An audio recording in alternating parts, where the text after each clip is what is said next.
The Denver Broncos will gallop east to start the 2021 season, heading to the Big Apple to take on the Giants of New York, who welcome back the guy who's supposed to be the centerpiece of their offense. I'm gonna need something from me now. Yeah. I'm gonna need something from me now. Let's go. I don't care if we're down by 40. We're gonna fight this whole game. I promise you. Saquon Barkley is back after missing most of last season due to an injury, so this will be the first time fans get to see if he's really back to looking like his old self. It goes to Barkley again. He's got yardage. He's going to go. He's at the 40, 30, 20.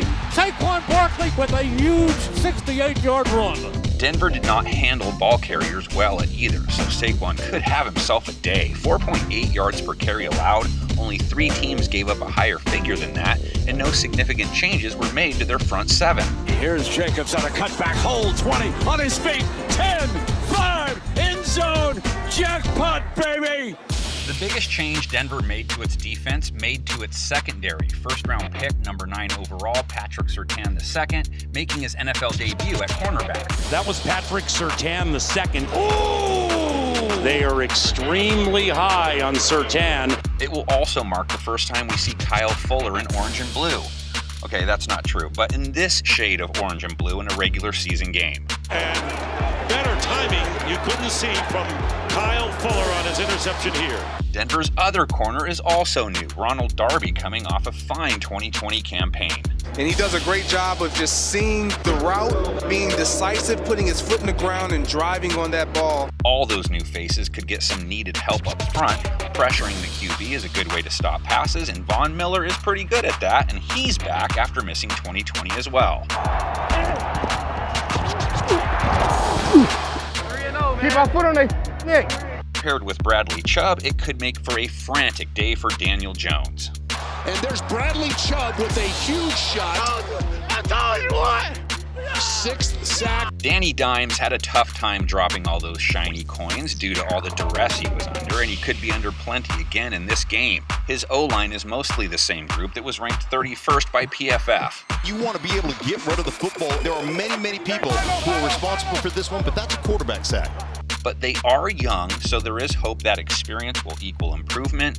Meantime, this isn't a make-or-break game for Jones, but is year 3 a make-or-break season for him. He regressed some in his sophomore showing.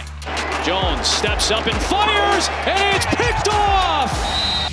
New York's brass tried to give him more weapons to work with. At the moment I'm reading this, though, it's unclear if first-round pick Kadarius Toney will be out there.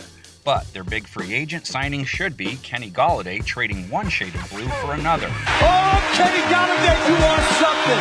Golladay had a defender draped all over him. As for Denver's offense, the Broncos decided to go with Teddy B, Bridgewater taking over for Drew Lock. He had basically the same number of TD passes last year, but he wasn't quite as mistake-prone. This is a heck of a throw by Teddy.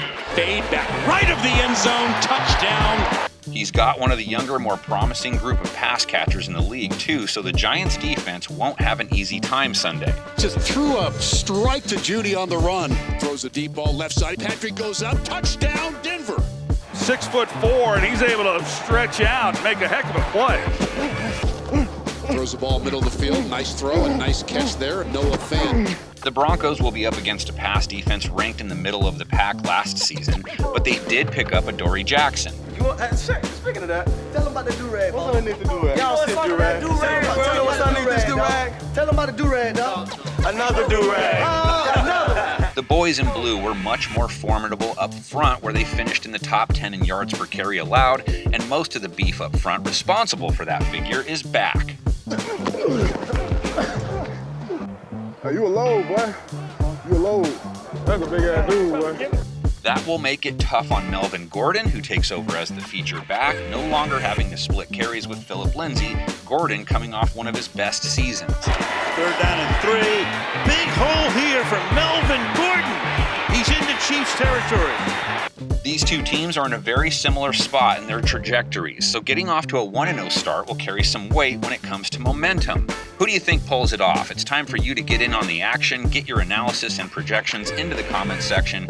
I'm your game preview guy or your voiceover guy, whatever you want to call me. You tell me. And while you do that, I'll shut up and reveal our predictions. And this season, every game preview video has 10 of them.